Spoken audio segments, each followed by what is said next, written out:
What is this? Is a model of what we're looking at, right? At the top of the hill. This is what he had at the top of the hill. What is this at the top of the hill? This is the palace or the fortress, or both together, of Herod. So another fortress, because he built a fortress on Masada.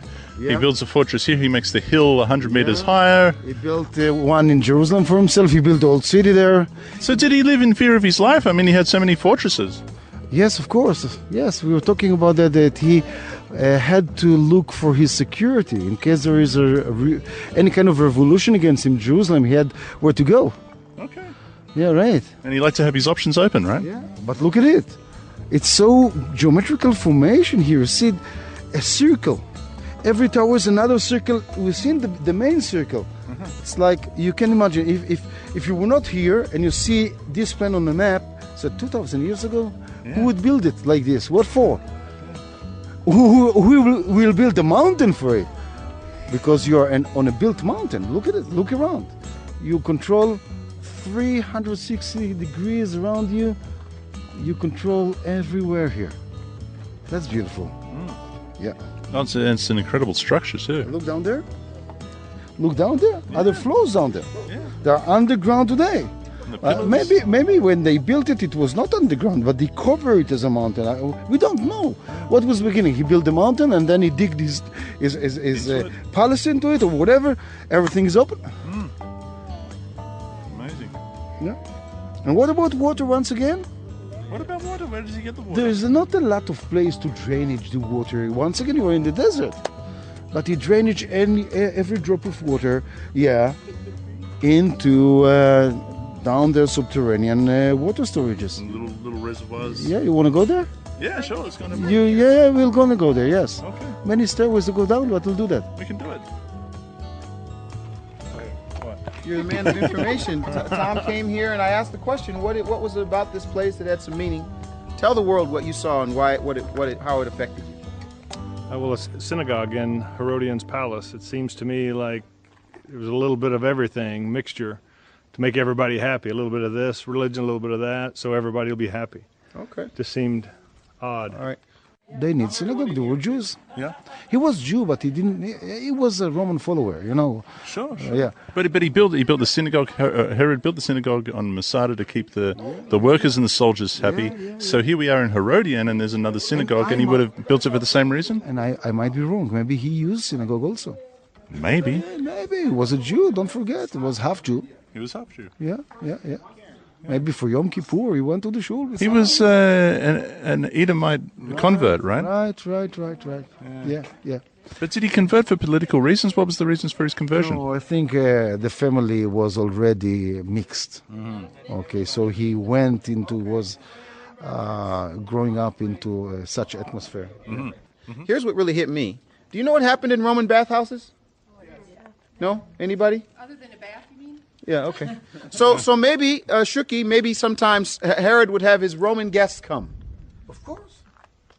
He'll have his Roman guests come and they'll say, where's the bathhouse? And you'll say, here's the bathhouse.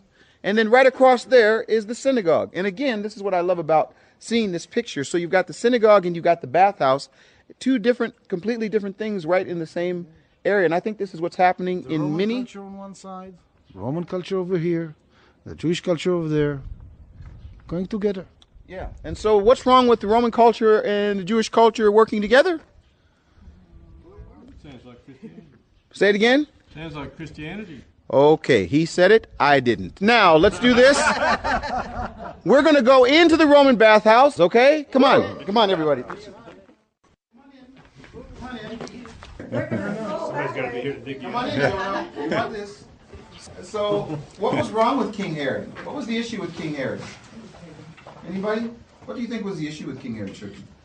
King Herod, Yes. first of all, he was half Jew. He was mixed. Yeah. He was half Edomite and half Jew. Then he became to be king because he married the queen. So, okay, and he took it by force. And he studied, where he spent a long time of his youth in Rome, so he studied Roman culture. And he came to be the king of the Jews. Okay, continue, you kid. Okay. Let me ask you this question. How biblically do you become king of the Jews? What's the biblical process to become king of the Jews? Tribe of Anointed. Judah. You have to become anointed. Say that again. Anointed. Anointed by who? By a priest. The high priest. the So prophet. let me ask a question. God. Who anointed King Herod? Noah. King Herod anointed himself. And he went to the Romans and said, Romans, and I'm sorry for getting excited. He went to the Romans, he said, listen, I could be a good leader for you. I could protect you. I could make sure that your interests are okay. And the Romans said, Beseda, you're now king. Sounds like And you know what? There was a group of people who thought that that was not God's will, and guess where they lived? In Qumran.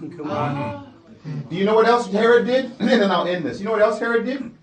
He looked at his brother-in-law, and he said, "You'll be high priest." Yeah. Told his brother-in-law, "You'll be high priest." So here's what happens in Jerusalem. So we come here and we see the wonderful temple from 2,000 years ago, and we see all that, and we think, "Wow, isn't this amazing?" And it really is amazing. But one of the things we have to understand is we have to understand the man behind all of these buildings. You see what I'm saying? You got to understand something about the man. So that's all I want to say. Before the year 44 BC, the Hashmonean dynasty, a beloved dynasty, they kept the laws. The high priest was high priest, everything was okay. Then came Pompeius, before he was Caesar, okay? It was still okay. But from the minute Herod became to be king, an absolute king under God and Caesar, yeah, everything started to be matter of money, matter of status, matter of aristocracy, and then people went to Qumran.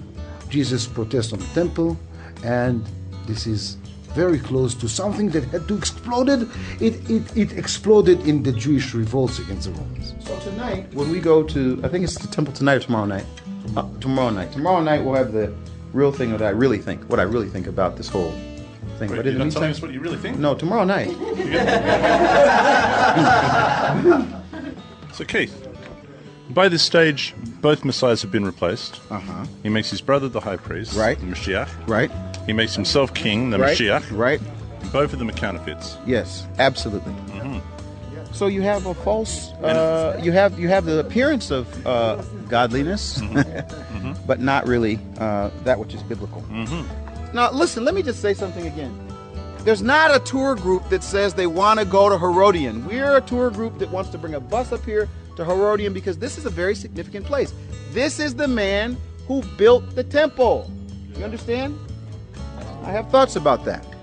This is the man that the Jews didn't love him. Okay, for many, many reasons. He killed Miriam, the last from the Hashmone's family, his wife. He killed her, the son. He killed her brothers that could be continue the dynasty of the Hashmoneans. He killed them. He killed them all.